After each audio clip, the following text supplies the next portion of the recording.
নমস্কাৰ। এই মুহূৰ্তত অসম তথা দেশৰ বিভিন্ন প্ৰান্তৰ পৰা যুগুতোৱা হৈছে কেইবাটাও গুৰুত্বপূৰ্ণ খবৰ আৰু এনেধৰণৰ খবৰসমূহ নিতৌ চাবলৈ চেনেলটো ছাবস্ক্ৰাইব কৰি ভিডিঅ'টোত এটা লাইক কৰি দিব লৈছে আজিৰ প্ৰথমটো গুৰুত্বপূৰ্ণ খবৰ।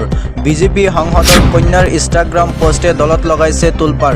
ধৰ্মেন্দ্ৰ প্ৰধানৰ কাৰ্যালয়ৰ পৰা ফোন অহাত অপৰাজিতা সাৰংগীয়ে কন্যাক পোষ্টটো আঁতৰাবলৈ অনুৰোধ কৰিছিল, কিন্তু কিছু সময়লৈ পোষ্টটো ইনষ্টাগ্ৰামত উপলব্ধ আছিল। পিছত অৰ্চিতাৰ একাউণ্ট বন্ধ হৈ যায়। মন্ত্ৰী কেশৱ মহন্তৰ কন্যাই CJPৰ সমৰ্থনত প্ৰতিবাদত অংশগ্ৰহণ কৰা আৰু প্ৰধানমন্ত্ৰী নৰেন্দ্ৰ মোদীৰ বিৰুদ্ধে শ্লোগান দিয়াৰ ঘটনাই তোলপাৰ লগাই থকাৰ সময়তে আন এগৰাকী বিজেপিৰ সাংসদৰ কন্যাই ধৰ্মেন্দ্ৰ প্ৰধানৰ বিৰুদ্ধে দিয়া এটা ইনষ্টাগ্ৰাম পোষ্টে ব্যাপক প্ৰতিক্ৰিয়াৰ সৃষ্টি কৰিছে। ধৰ্মেন্দ্ৰ প্ৰধানৰ নিজ ৰাজ্যতে সংঘটিত হৈছে এই ঘটনা। ভুৱনেশ্বৰৰ বিজেপি সাংসদ অপৰাজিতা সাৰংগীৰ কন্যা অৰ্চিতা শচীন ৰাহৰৰ এটা ইনষ্টাগ্ৰাম পোষ্টক কেন্দ্ৰ কৰি বিজেপিৰ চৰাত ব্যাপক আলোচনা আৰম্ভ হৈছে। জানিব পৰা মতে, কেন্দ্ৰীয় শিক্ষামন্ত্ৰী পদৰ পৰা ধৰ্মেন্দ্ৰ প্ৰধানে পদত্যাগ কৰাৰ পাছতে অৰ্চিতাই ইনষ্টাগ্ৰামত ৰাষ্ট্ৰীয় পতাকাৰ সৈতে ধৰ্মেন্দ্ৰ প্ৰধানৰ এখন ছবি শ্বেয়াৰ কৰিছে। নিট প্ৰশ্নকাকত ফাদিলক কেন্দ্ৰ কৰি শিক্ষাৰ্থীসকলৰ তীব্ৰ প্ৰতিবাদৰ মাজতে ধৰ্মেন্দ্ৰ প্ৰধানে পদত্যাগ কৰিছে। ইয়াৰ পাছতে ধৰ্মেন্দ্ৰ প্ৰধানৰ কাৰ্যালয়ৰ পৰা ফোন অহাত অপৰাজিতা সাৰংগীয়ে কন্যাক পোষ্টটো আঁতৰাবলৈ অনুৰোধ কৰিছিল, কিন্তু কিছু সময়লৈ পোষ্টটো ইনষ্টাগ্ৰামত উপলব্ধ আছিল। পিছত অৰ্চিতাৰ একাউণ্ট বন্ধ হৈ যায়। অৱশ্যে ইয়াৰ মাজতে অৰ্চিতাই আন এটা পোষ্ট লিখে যে ধৰ্মেন্দ্ৰ প্ৰধানৰ ব্যক্তিগত সহায়কে মোৰ মাকলৈ আগৰ ষ্টৰীটো আঁতৰাবলৈ বাৰ্তা পঠিয়াইছে। তেওঁলোকক ক'ব বিচাৰোঁ, চিন্তা নকৰিব, মই এই পোষ্টটো আঁতৰাই নিদিওঁ। জয় জগন্নাথ, জয় হিন্দ। আনহাতে কন্যাই CJPৰ প্ৰতিবাদক সমৰ্থন জনালেও নিজ দলৰ আদৰ্শত অটল আছে মাতৃ। কন্যাৰ এই স্থিতিৰ পিছতো অপৰাজিতা সাৰংগীয়ে এক্সত ধৰ্মেন্দ্ৰ প্ৰধানৰ প্ৰতি সমৰ্থন জনাই লিখে যে নৈতিক দায়িত্ব স্বীকাৰ কৰি পদত্যাগ কৰাটো সাহসৰ কাম। এই কঠিন সময়ত মই তেওঁৰ সৈতে আছোঁ। আগন্তুক দিনৰ বাবে শুভেচ্ছা জনালোঁ। দিবলৈছোঁ পিছৰটো গুৰুত্বপূৰ্ণ খবৰ। বানপানীৰ সমস্যাক লৈ স্থায়ী বৈজ্ঞানিক সমাধান আৰু ৰাষ্ট্ৰীয় পৰ্যায়ৰ পদক্ষেপৰ দাবী ৰাহুল গান্ধীৰ। প্ৰতি বছৰে এই বানপানীৰ ফলত বহু পৰিয়াল সম্পত্তিৰ ক্ষতি হয়, লগতে ঘৰ দুৱাৰ নোহোৱা হৈ পৰে। এতিয়া আমাৰ বানপানীৰ সৈতে মোকাবিলা কৰিবলৈ এক শক্তিশালী আৰু বহনক্ষম ব্যৱস্থা স্থাপন কৰাৰ সময়। অসমৰ বান পৰিস্থিতি পূৰ্বতকৈও কিছু উন্নত হৈছে যদিও অব্যাহত আছে বানৰ সংহাৰ। 9 দিনে বানত বিধ্বস্ত উজনি অসমৰ বহু জিলা। এই পৰ্যন্ত মৃতকৰ সংখ্যা 68 জনলৈ বৃদ্ধি পাইছে। বহু লোক সন্ধানহীনো হৈ আছে। ক্ষতিগ্ৰস্ত অঞ্চলসমূহত প্ৰশাসনে 350তকৈও অধিক শিবিৰ আৰু সাহায্য বিতৰণ কেন্দ্ৰ স্থাপন কৰিছে। NDRF, SDRF আৰু সেনা বাহিনীয়ে আক্ৰান্ত অঞ্চলসমূহত অহৰহ উদ্ধাৰ অভিযান চলাই আছে। হাজাৰ হাজাৰ হেক্টৰ কৃষিভূমি পানীৰ তলত থকাৰ ফলত ৰাজ্যৰ খেতিয়কসকল তীব্ৰ আৰ্থিক সংকটৰ সন্মুখীন হৈছে। শেহতীয়াকৈ এই বান পৰিস্থিতি সন্দৰ্ভত সামাজিক মাধ্যমত ৰাহুল গান্ধীয়ে কৰিছে পোষ্ট। তেওঁ সেই পোষ্টটোত উল্লেখ কৰিছে যে অসমত বিধ্বংসী বানপানীত বহু লোক মৃত্যুৰ মুখত পৰিছে। সঁচাকৈয়ে এই খবৰ অত্যন্ত হৃদয় বিদাৰক। শোক সন্তপ্ত পৰিয়ালবৰ্গলৈ গভীৰ সমবেদনা জ্ঞাপন কৰিছোঁ। এই দুৰ্যোগত ক্ষতিগ্ৰস্ত লাখ লাখ লোকৰ প্ৰতি মোৰ আন্তৰিক সহানুভূতি। লগতে উল্লেখ কৰিছে, প্ৰতি বছৰে এই বানপানীৰ ফলত বহু পৰিয়াল সম্পত্তিৰ ক্ষতি হয়, লগতে ঘৰ দুৱাৰ নোহোৱা হৈ পৰে। এতিয়া অসমৰ বানপানীৰ সৈতে মোকাবিলা কৰিবলৈ এক শক্তিশালী আৰু বহনক্ষম ব্যৱস্থা স্থাপন কৰাৰ সময়। এনে ব্যৱস্থা যিয়ে বৈজ্ঞানিকভাৱে প্ৰতিৰোধ, আগতীয়া সতৰ্কতাবাণী ব্যৱস্থা, শক্তিশালী আন্তঃগাঁথনি আৰু পুনৰ্বাসক অগ্ৰাধিকাৰ দিয়ে, যাতে মানুহে প্ৰতি বছৰে এনে সমস্যাৰ সন্মুখীন হ'ব নালাগে। আনহাতে ৰাহুল গান্ধীৰ এই পোষ্টৰ পাছতে অসমৰ বান সমস্যাটোক কেৱল এক সাময়িক দুৰ্যোগ হিচাপে নাচাই ইয়াক ৰাষ্ট্ৰীয় পৰ্যায়ত সমাধান কৰাৰ দাবী পুনৰ উত্থাপন কৰিছে। বিৰোধী দলসমূহেও চৰকাৰক নিম্নোক্ত দিশসমূহৰ ওপৰত জৰুৰীভাৱে পদক্ষেপ ল'বলৈ আহ্বান জনাইছে। দিবলৈছোঁ পিছৰটো খবৰ। পিতৃ মাতৃৰ সন্মুখতে বন্ধুৰ নামত লিখি দিলে 28 কোটি টকাৰ সম্পত্তি। সাধাৰণতে নিজৰ উপাৰ্জিত সম্পত্তি বা সা সম্পত্তিৰ অধিকাৰ মা দেউতাক, সন্তান বা নিকটৱৰ্তী আত্মীয়ৰ হাতলৈ যোৱাটো স্বাভাৱিক বুলি ধৰা হয়, কিন্তু কেতিয়াবা জীৱনৰ কিছুমান অভিজ্ঞতা আৰু সম্পৰ্কই মানুহক এনে সিদ্ধান্ত ল'বলৈ বাধ্য কৰে যি সমাজৰ প্ৰচলিত ধাৰণাকে সলনি কৰি দিয়ে। শেহতীয়াকৈ এনে এক ব্যতিক্ৰমী ঘটনাই সমগ্ৰ দেশজুৰি আলোচনাৰ বিষয়বস্তু হৈ পৰিছে। এগৰাকী 19 বছৰীয়া যুৱকে নিজৰ প্ৰায় 20 মিলিয়ন ইউৱান ভাৰতীয় মুদ্ৰাত প্ৰায় 28 কোটি টকাৰ মূল্যৰ সম্পত্তি নিজৰ মা দেউতাকৰ পৰা সলনি শৈশৱৰ এজন ঘনিষ্ঠ বন্ধুৰ নামত উইল কৰি দিছে। এই সিদ্ধান্তই সামাজিক মাধ্যমত ব্যাপক বিতৰ্কৰ সৃষ্টি কৰিছে। এই ঘটনাটো সংঘটিত হৈছে চীনৰ চাংহাই চহৰত। চাউথ চাইনা মৰ্নিং পোষ্টৰ এক প্ৰতিবেদন অনুসৰি যুৱকজনৰ নাম লি। তেওঁৰ সম্পত্তিৰ ভিতৰত আছে এটা বিলাসী এপাৰ্টমেণ্ট আৰু বেংকত জমা থকা উল্লেখযোগ্য সঞ্চয়। এই সিদ্ধান্তৰ আঁৰৰ কাৰণ লি দুঃসাহসিক ক্ৰীড়া, এক্সট্ৰিম স্পৰ্ট আৰু বিভিন্ন এডভেঞ্চাৰ কাৰ্যকলাপৰ প্ৰতি অত্যন্ত আগ্ৰহী। তেওঁৰ মতে এনে খেলত সদায় জীৱনৰ বিপদ থাকে। সেইবাবে যদি কেতিয়াবা কোনো অনাকাংক্ষিত দুৰ্ঘটনা ঘটে তেন্তে তেওঁৰ কষ্টৰে উপাৰ্জন কৰা সম্পত্তি যাতে তেওঁ বিশ্বাস কৰা ব্যক্তিৰ হাতলৈ যায় তাৰ বাবে আগতীয়াকৈ উইল তৈয়াৰ কৰাটো তেওঁৰ প্ৰয়োজনীয় বুলি ভাবিলে। কিন্তু আটাইতকৈ ডাঙৰ প্ৰশ্নটো আছিল মা দেউতাকক কিয় এটাও টকা দিয়া নাছিলে লিলিয়ে। লিৰ বক্তব্য অনুসৰি তেওঁৰ মাক দেউতাকে বহু আগতেই বিবাহ বিচ্ছেদ কৰিছিল আৰু দুয়োজনে পুনৰ বিবাহ কৰিছিল। তেওঁ নিজৰ মা দেউতাকৰ নতুন জীৱনসংগীক নিজৰ পৰিয়ালৰ অংশ বুলি নাভাবে। সেয়েহে মৃত্যুৰ পিছত তেওঁৰ সম্পত্তিৰ সুবিধা সেইসকল লোকে লওক বুলি তেওঁ বিচৰা নাছিল। ইয়াৰ বিপৰীতে শৈশৱৰ পৰা সুখ দুখত সদায় তেওঁৰ লগত থিয় দিয়া বন্ধুজনৰ ওপৰত তেওঁৰ সম্পূৰ্ণ আস্থা আছিল। সেই বিশ্বাসৰ বাবেই তেওঁ বন্ধুক সম্পত্তিৰ অধিকাৰী হিচাপে নিৰ্বাচন কৰে। লিয়ে পিতৃ মাতৃক সন্মুখত বহাই বন্ধুৰ নামত সকলো সম্পত্তি উইল কৰে। চীনৰ আইনে কি কয়? চীনৰ উত্তৰাধিকাৰ আইন অনুসৰি যদি কোনো অবিবাহিত ব্যক্তিৰ সন্তান নাথাকে আৰু তেওঁ কোনো উইল নাথাকে তেন্তে তেওঁৰ সম্পত্তিৰ ওপৰত প্ৰথম অধিকাৰ থাকে মা দেউতাকৰ। কিন্তু যদি ব্যক্তিজনে আইনসন্মতভাৱে উইল প্ৰস্তুত কৰে তেন্তে তেওঁ নিজৰ পৰিয়ালৰ বাহিৰৰ যিকোনো ব্যক্তিকো সম্পত্তিৰ অধিকাৰী কৰিব পাৰে। লিয়ে নিজৰ will Shanghai China will registration চেণ্টাৰত আনুষ্ঠানিকভাৱে পঞ্জীয়ন কৰাইছে। নিয়ম অনুসৰি তেওঁৰ মৃত্যুৰ পিছত বন্ধুজনে 60 দিনৰ ভিতৰত সম্পত্তিৰ দাবী জনাব লাগিব, অন্যথা তেওঁ সেই অধিকাৰ হেৰুৱাব। যুৱ প্ৰজন্মৰ মাজত বৃদ্ধি পাইছে উইল কৰাৰ ধাৰণা। চীনত এতিয়া কেৱল বয়োজ্যেষ্ঠসকলেই নহয়, বহু যুৱক যুৱতীয়ে আগতীয়াকৈ উইল তৈয়াৰ কৰিবলৈ আগ্ৰহী হৈছে। পৰিসংখ্যা অনুসৰি দেশখনত উইল কৰা লোকৰ গড় বয়স 77 বছৰৰ পৰা 67 বছৰলৈ হ্ৰাস পাইছে। 1980, 1970, 1990, 2000 চনৰ পিছত জন্মগ্ৰহণ কৰা প্ৰজন্ম ভৱিষ্যত আৰু সম্পত্তিৰ পৰিকল্পনাৰ ক্ষেত্ৰত অধিক সজাগ হৈ পৰিছে। লিৰ সিদ্ধান্তই সমাজত বিভিন্ন মতামতৰ সৃষ্টি কৰিছে। কোনোৱে ইয়াক তেওঁৰ ব্যক্তিগত স্বাধীনতা আৰু অধিকাৰ বুলি সমৰ্থন কৰিছে, আনহাতে আনসকলে মা দেউতাকক সম্পূৰ্ণৰূপে বঞ্চিত কৰাটো অনুচিত বুলি মত প্ৰকাশ কৰিছে। দিব লৈছোঁ পিছৰটো খবৰ। ৰাজ্যিক কৰ্কট ৰোগ প্ৰতিষ্ঠানত আকৌ বাঢ়িল বিভিন্ন পৰীক্ষাৰ মূল্য। ৰাজ্যিক কৰ্কট ৰোগ প্ৰতিষ্ঠানত আকৌ বাঢ়িল বিভিন্ন পৰীক্ষাৰ মূল্য।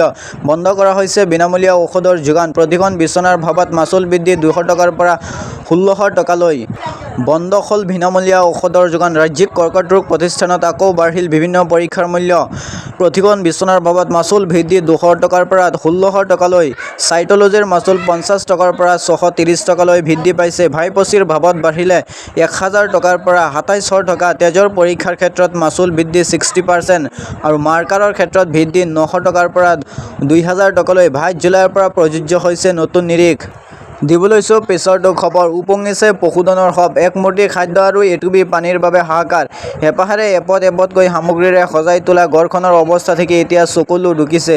একোৱে বাচি নাথাকিল, সকলো শেষ কৰি থৈ গ'ল এই বানপানীয়ে। মাত্ৰ কেইটামান দিন আগলৈ নদন বদন হৈ থকা ঘৰখন আজি বিধ্বস্ত। হেঁপাহেৰে এপদ-এপদকৈ সামগ্ৰীৰে সজাই তোলা ঘৰখনৰ অৱস্থা দেখি এতিয়া চকুলো টুকিছে। একোৱে বাচি নাথাকিল, সকলো শেষ কৰি থৈ গ'ল এই বানে। প্ৰকৃতিৰ মহাকাশে আৰু দিখৌ নদীৰ ৰুদ্ৰ ৰূপত ধাৱবান হৈ পৰিল উজনি অসমৰ শিৱসাগৰ আৰু চৰাইদেউ জিলাৰ জনজীৱন। যোৱা 19 জুলাইৰ পৰা পুৱা 11 বজাৰ পৰা অহা আকস্মিক বান আৰু প্ৰলয়ংকাৰী ঢৌৱে চকুৰ পলকতে নিঃশেষ কৰি পেলালে লাখ লাখ লোকৰ সপোনৰ ঘৰবোৰ। 9টা দিন ধৰি বানৰ তলত ডুব গৈ থকাৰ পাছত দেওবাৰে পুৱতি নিশাৰে পৰা দিখৌৰ জলপৃষ্ঠ প্ৰায় 12 ফুট পৰ্যন্ত হ্ৰাস পাইছে। যদিও পানী আঁতৰাৰ লগে লগে পোহৰলৈ আহিছে ধ্বংসলীলাৰ প্ৰকৃত আৰু বিভীষিকাময় ছবিখন। এতিয়া ক্ৰমাৎ বান বিধ্বস্ত এলেকাৰ পৰা পানী শুকাইছে, কিন্তু এতিয়াও আঁতৰাই নাই দুৰ্যোগ। বানে তছনছ কৰি থৈ যোৱা ঘৰলৈ ঘূৰি আহি দিক-বিদিক হেৰাইছে বন্যাৰ্তই। এতিয়াও বোকাৰ তলতে আছে আপোন ঘৰখন। পানী কমাৰ লগে লগে ধুই জিলাৰ লাখ লাখ পৰিয়ালৰ বাসগৃহত এতিয়া শিলৰ গুৰি মিশ্ৰিত মাটি আৰু এককাল পৰ্যন্ত ডাঠ বোকা জমা হৈ হাহাকাৰ পৰিৱেশৰ সৃষ্টি হৈছে। চৰাইদেউ জিলাৰ সোণাৰী, চফৰাই আৰু শিৱসাগৰ জিলাৰ বিহুবৰ, হিলনি, চণ্টক, ৰমণী, গড়মূৰ, লোণপুৰীয়া, নেপালী খুটি, শিলগুৰি, হিলাকুটি, নাজিৰা, গেলেকী, হাতীপাটি, কলগাঁও, শিঙিলিভিল আদিকে ধৰি শতাধিক গাঁৱত এতিয়া কেৱল বিভীষিকা আৰু কান্দোনৰ ৰোল।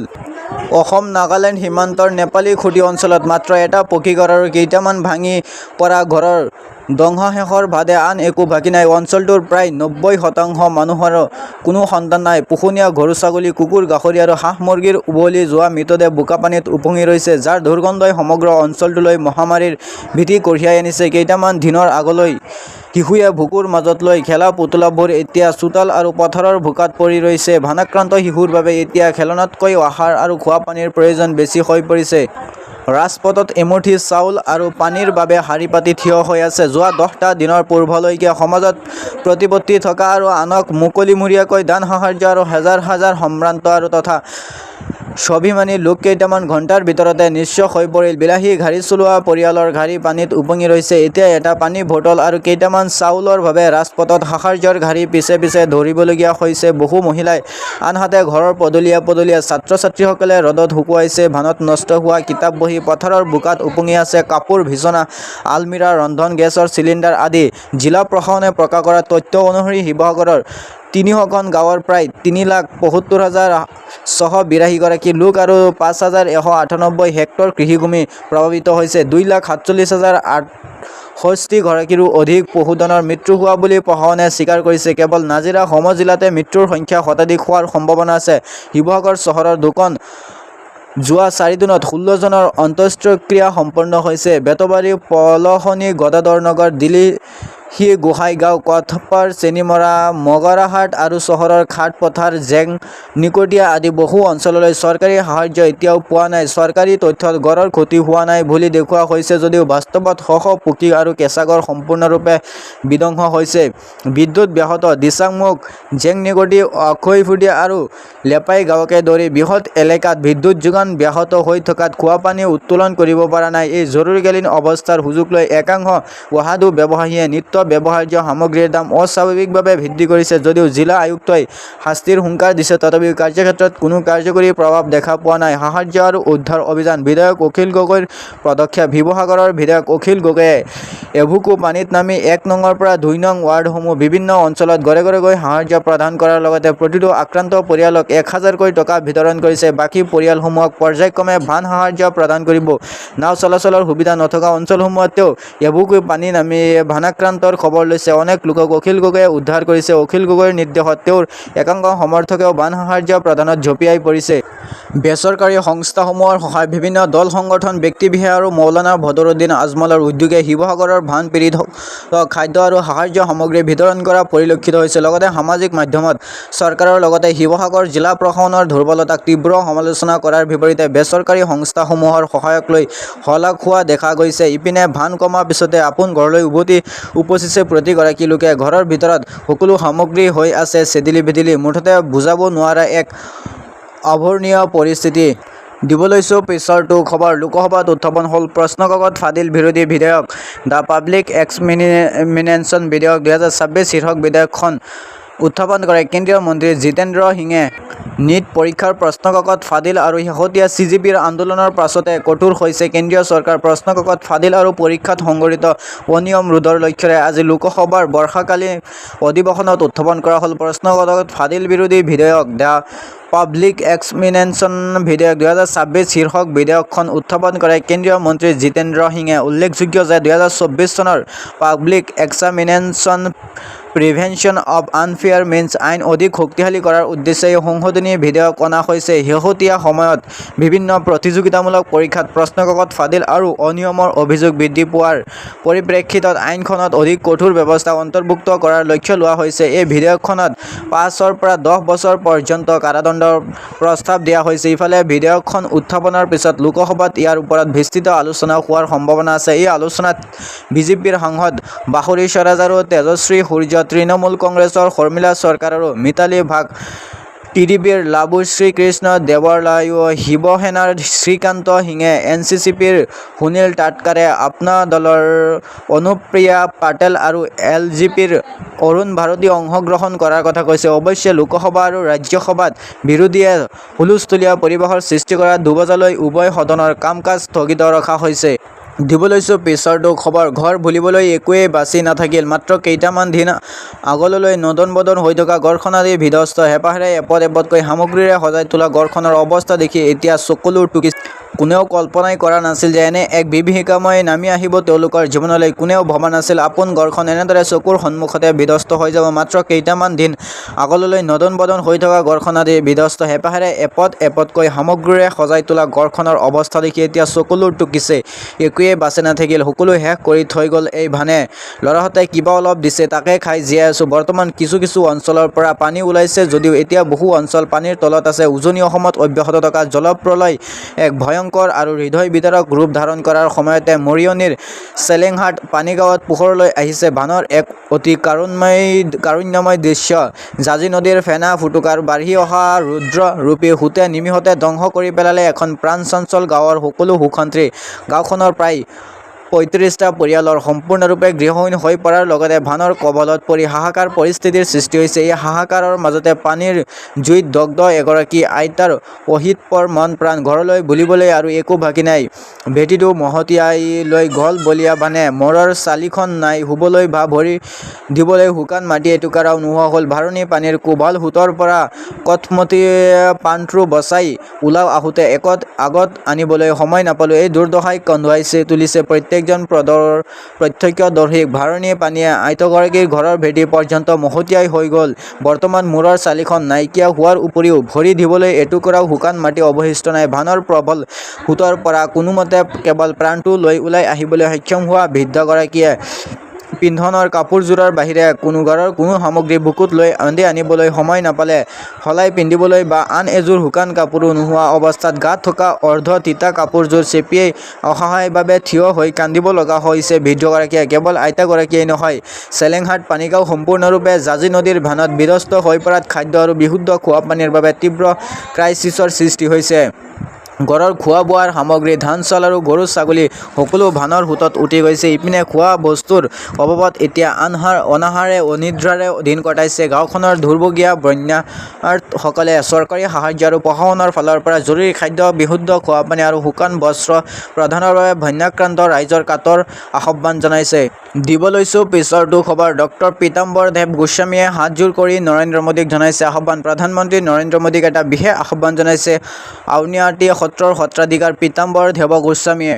এবাৰ আহক শিৱসাগৰলৈ। প্ৰধানমন্ত্ৰী নৰেন্দ্ৰ মোদীক এটা বিশেষ আহ্বান জনাইছে আউনীআটী সত্ৰৰ সত্ৰাধিকাৰ পীতাম্বৰ দেৱ গোস্বামীয়ে। সত্ৰাধিকাৰগৰাকীয়ে উজনি অসমত সৃষ্টি হোৱা এই জলপ্ৰলয়ৰ ফলত আক্ৰান্ত হোৱা ভুক্তভোগীসকলক সহায় দিবলৈ শিৱসাগৰলৈ অহাৰ আহ্বান জনাইছে। সংবাদ মাধ্যমৰ আগত অত্যন্ত বিনয়েৰে সত্ৰাধিকাৰীগৰাকীয়ে কয়, মই অকল এটা কথা চিঞৰি আছোঁ, প্ৰধানমন্ত্ৰী নৰেন্দ্ৰ মোদী ডাঙৰীয়াই বিভিন্ন সময়ত অসমলৈ আহিছে, কিন্তু এই মুহূৰ্তত অসমলৈ আহক। কাৰণ অসমৰ এতিয়া যি ভয়ংকৰ বান পৰিস্থিতি কাৰো লগত তুলনা কৰিব নোৱাৰি।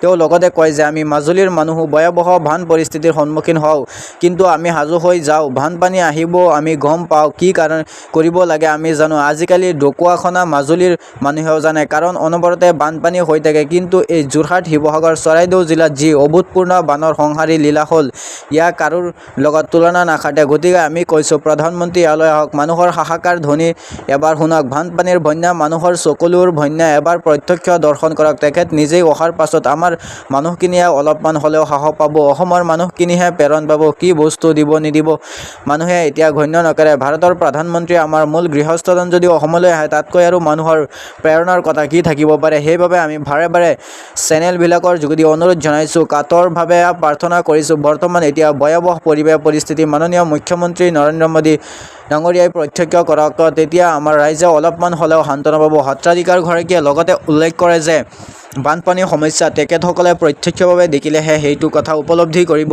আহিবলৈও যদিও ইচ্ছা নকৰে, তেখেতসকল যদি নাহে তেন্তে বানপানী যে ৰাষ্ট্ৰীয় সমস্যা হয় কেনেকৈ উপলব্ধি কৰিব। কাগজে পত্ৰই কেৱল কাৰোবাৰ কথা শুনি কেৱল ৰাষ্ট্ৰীয় সমস্যা এটা গণনা কৰিব নোৱাৰে। এতিয়া আমি বাৰে বাৰে কৈছোঁ, কেন্দ্ৰীয় চৰকাৰৰ নেতৃবৰ্গ অসমলৈ আহক, প্ৰধানমন্ত্ৰী ডাঙৰীয়াই অসমলৈ আহক। তেওঁলোকে অনুভৱ কৰিব পাৰিব এইটো ৰাষ্ট্ৰীয় সমস্যা নে নহয়। দিব লৈছোঁ পিছৰটো খবৰ। এইবাৰ ৰাজপথলৈ আহিব E20 জনতা পাৰ্টি। 2015 চনৰ আগতে নিৰ্মিত বহু গাড়ী 20% ইথানলৰ সৈতে মিহলি পেট্ৰল ব্যৱহাৰৰ বাবে উপযোগী নহয়। এই ধৰণৰ ইন্ধন মূলতঃ নতুন মডেল গাড়ীৰ বাবে উপযোগী। E20 পেট্ৰল নীতিৰ বিৰুদ্ধে কঁপিব দিল্লী, এইবাৰ টাৰ্গেটত নীতিন গাডকাৰী। নীটৰ প্ৰশ্নকাকত ফাদিল বিবাদৰ পাছত কক্ৰোচ জনতা পাৰ্টিৰ সাফল্য আৰু ধৰ্মেন্দ্ৰ প্ৰধানৰ পদত্যাগৰ ঘটনাৰ পাছত এইবাৰ দেশত সৃষ্টি হৈছে এক নতুন ডিজিটেল আন্দোলন। ইথানল মিহলিত পেট্ৰল নীতিৰ বিৰোধিতাৰে E20 জনতা পাৰ্টি নামৰ এটি সংগ্ৰামী সংগঠনে এক অভিযানৰ শুভাৰম্ভ কৰিছে। সংগ্ৰামী গোটটোৱে কেন্দ্ৰীয় পথ পৰিবহণ আৰু ৰাষ্ট্ৰীয় ঘাইপথ মন্ত্ৰী নীতিন গাডকাৰীৰ পদত্যাগ দাবী কৰাৰ লগতে প্ৰতিজন গ্ৰাহকক 100% বিশুদ্ধ পেট্ৰল ক্ৰয় কৰাৰ বৈধ বিকল্প প্ৰদানৰ দাবী জনাইছে। উল্লেখযোগ্য যে সামাজিক মাধ্যমত আৰম্ভ হোৱা এই আন্দোলনে মাত্ৰ কেইঘণ্টামানৰ ভিতৰতে ব্যাপক সমৰ্থন লাভ কৰিবলৈ সক্ষম হৈছে। এক্সত আৰু ইনষ্টাগ্ৰামত খোলা পেজটোত হাজাৰ হাজাৰ লোক জড়িত হৈ পৰে। যুৱ প্ৰজন্ম আৰু গাড়ী গৰাকীসকলে ইথানল মিহলিত ইন্ধনে গাড়ীৰ ইঞ্জিন নষ্ট কৰাৰ লগতে অভিযোগ তুলি সামাজিক মাধ্যমত ক্ষোভ উজাৰিছে। এইখিনিতে উল্লেখ কৰা প্ৰয়োজন যে E20 ইন্ধন ব্যৱহাৰ কৰাৰ পাছত দেশৰ বিভিন্ন প্ৰান্তৰ পৰিবহণ ব্যৱসায়ী আৰু যান-বাহনৰ মালিকৰ পৰা কেইবাটাও সমস্যাৰ অভিযোগ পোৱা গৈছে। এক কথাত দেশৰ বিভিন্ন প্ৰান্তৰ পৰিবহণ ব্যৱসায়ী আৰু গাড়ীৰ মালিকসকলে ৰিপৰ্ট কৰিছে যে E20 ইন্ধনৰ ব্যৱহাৰে মাইলেজ হ্ৰাস কৰিছে, ৰক্ষণাবেক্ষণৰ খৰচ বৃদ্ধি কৰিছে আৰু ইঞ্জিনৰ কাৰ্যক্ষমতাৰ প্ৰতি উদ্বেগ প্ৰকাশ কৰিছে। আনহাতে 2015 চনৰ আগতে নিৰ্মিত বহু গাড়ী 20% ইথানলৰ সৈতে মিহলি পেট্ৰল ব্যৱহাৰৰ বাবে উপযোগী নহয়। এই ধৰণৰ ইন্ধন মূলতঃ নতুন মডেল গাড়ীৰ বাবে উপযোগী। প্ৰণিধানযোগ্য যে E20 জনতা পাৰ্টিয়ে স্পষ্ট কৰি দিছে যে তেওঁলোকে ইথানল মিশ্ৰণ কাৰ্যসূচী বা চৰকাৰৰ পৰা কোনো ৰেহাই অথবা বিনামূলীয়া ইন্ধন খোজা নাই। তেওঁলোকৰ মূল দাবীসমূহ তথ্যত উল্লেখ কৰা হৈছে। প্ৰতিটো পেট্ৰল পাম্পত E20 পেট্ৰলৰ পাম্পসমূহত 100% বিশুদ্ধ ইথানলবিহীন পেট্ৰল উপলব্ধ কৰিব লাগিব, যাতে গ্ৰাহকে নিজৰ পছন্দ অনুসৰি ইন্ধন বাছি ল'ব পাৰে। দ্বিতীয়তে, পেট্ৰল পাম্পৰ প্ৰতিটো নজলত কিমান শতাংশ ইথানল মিহলি কৰা হৈছে তাৰ স্পষ্ট ফলক থাকিব লাগিব। তৃতীয়তে, E20 ইন্ধনে বাহনৰ মাইলেজ, ইঞ্জিনৰ কাৰ্যক্ষমতা আৰু ৰক্ষণাবেক্ষণৰ খৰচত কিদৰে প্ৰভাৱ পেলায় তাৰ ওপৰত চৰকাৰী তথ্য তথা স্বতন্ত্ৰ প্ৰতিবেদন ৰাজহুৱা কৰিব লাগিব। এই নীতিৰ ফলত উপভোক্তাসকল সমস্যাৰ সন্মুখীন হোৱাৰ বাবে কেন্দ্ৰীয় মন্ত্ৰী নীতিন গাডকাৰীয়ে পদত্যাগ কৰিব লাগিব। এই আন্দোলনক কেৱল সামাজিক মাধ্যমতে নহয়, পৰিবহণ সংস্থাসমূহেও সমৰ্থন আগবঢ়াইছে। ষ্ট'ৰিষ্ট ট্ৰান্সপৰ্টাৰ্ছ এণ্ড টুৰ অপাৰেটৰ্ছ এছ'চিয়েশ্যনে স্পষ্ট অভিযোগ তুলিছে যে E20 পেট্ৰল ব্যৱহাৰৰ ফলত বাহনসমূহৰ মাইলেজ হ্ৰাস পাইছে আৰু পুৰণি বাহনসমূহৰ ইঞ্জিনত ব্যাপক ক্ষতি হৈছে। ইয়াৰ প্ৰতিবাদত অহা 4 আগষ্ট সংসদ অভিমুখে সমদল উলিয়াব বুলি সংগঠনে ঘোষণা কৰিছে। লগতে সংগঠনটোৱে দাবী কৰিছে যে এই প্ৰতিবাদত সহস্ৰাধিক কেব চালক আৰু ট্ৰাক চালকে অংশগ্ৰহণ কৰিব। সঞ্চয় সম্ৰাটে স্পষ্ট কৈছে যে এই আন্দোলনৰ কোনো ৰাজনৈতিক দলৰ লগত কোনো সম্পৰ্ক নাই। দিবলৈছো পিছৰটো খবৰ। নিচাজাতীয় সামগ্ৰীসহ আটক 3 সৰবৰাহকাৰী। শিলচৰৰ পৰা এই নিচাজাতীয় সামগ্ৰীসমূহ কেনে পৰিচালনা কৰিছিল, জুৰিয়াত মূলতঃ কাৰ হাতত গঠিয়াই দিয়াৰ কথা আছিল, সেই সন্দৰ্ভত আৰক্ষীয়ে তদন্ত প্ৰক্ৰিয়া তীব্ৰতৰ কৰি চলিছে। ৰাজ্যজুৰি চলি থকা নিচাজাতীয় সামগ্ৰী বিৰোধী অভিযানৰ মাজতে নগদ বৰঘাট আৰক্ষীয়ে এক অভিযান চলাই বৃহৎ সফলতা লাভ কৰিবলৈ সক্ষম হৈছে। গোপন সূত্ৰৰ ভিডিঅ' চলোৱা এই অভিযানত আৰক্ষীয়ে 5টাকৈ নিচাজাতীয় সামগ্ৰী ভৰ্তি চাবোনৰ বাকচসহ 3টাকৈ সৰবৰাহকাৰীক আটক কৰে। প্ৰাপ্ত তথ্য অনুসৰি বৰাক উপত্যকাৰ শিলচৰৰ পৰা নগাঁৱৰ জুৰিয়ালৈ বৃহৎ পৰিমাণৰ নিচাজাতীয় সামগ্ৰী সৰবৰাহ কৰাৰ এক গোপন পৰিকল্পনা কৰিছিল। এই সন্দৰ্ভত নগাঁও বৰঘাট আৰক্ষীয়ে এক গোপন সূত্ৰৰ পৰা আগতীয়াকৈ খবৰ লাভ কৰে। আৰক্ষীৰ দলটোৱে পুৱাৰ ভাগত সুসংগঠিতভাৱে পম খেদি চলোৱা অভিযানত শিলচৰৰ পৰা জুৰিয়ামুখী অৱস্থাতে নিচাজাতীয় সামগ্ৰীসহ সৰবৰাহকাৰীৰ দলটোক আটক কৰে। ইপিনে আৰক্ষীৰ হাতত গ্ৰেপ্তাৰ হোৱা 3 সৰবৰাহকাৰী কেইটা প্ৰশান্ত দা, ৰাহুল ইছলাম আৰু ৰুনিমাক আৰজায়া বুলি জানিব পৰা গৈছে। বৰঘাট আৰক্ষীয়ে জব্দকৃত ড্ৰাগছখিনিৰ আনুমানিক বজাৰ মূল্য পৰীক্ষা কৰাৰ লগতে ধৃত 3জনকো জিম্মাত লৈ অধিক সোধপোছ ব্যৱস্থা আৰম্ভ কৰিছে। শিলচৰৰ পৰা এই নিচাজাতীয় সামগ্ৰীসমূহ কোনে প্ৰেৰণ কৰিছিল আৰু জুৰিয়াত মূলতঃ কাৰ হাতত গতাই দিয়াৰ কথা আছিল, সেই সন্দৰ্ভত আৰক্ষীয়ে তদন্ত প্ৰক্ৰিয়া তীব্ৰতৰ কৰি তুলিছে। এয়াই আছিল আজিৰ এই ডাঙৰ খবৰসমূহ। এনেধৰণৰ খবৰসমূহ নিতৌ চাবলৈ চেনেলটো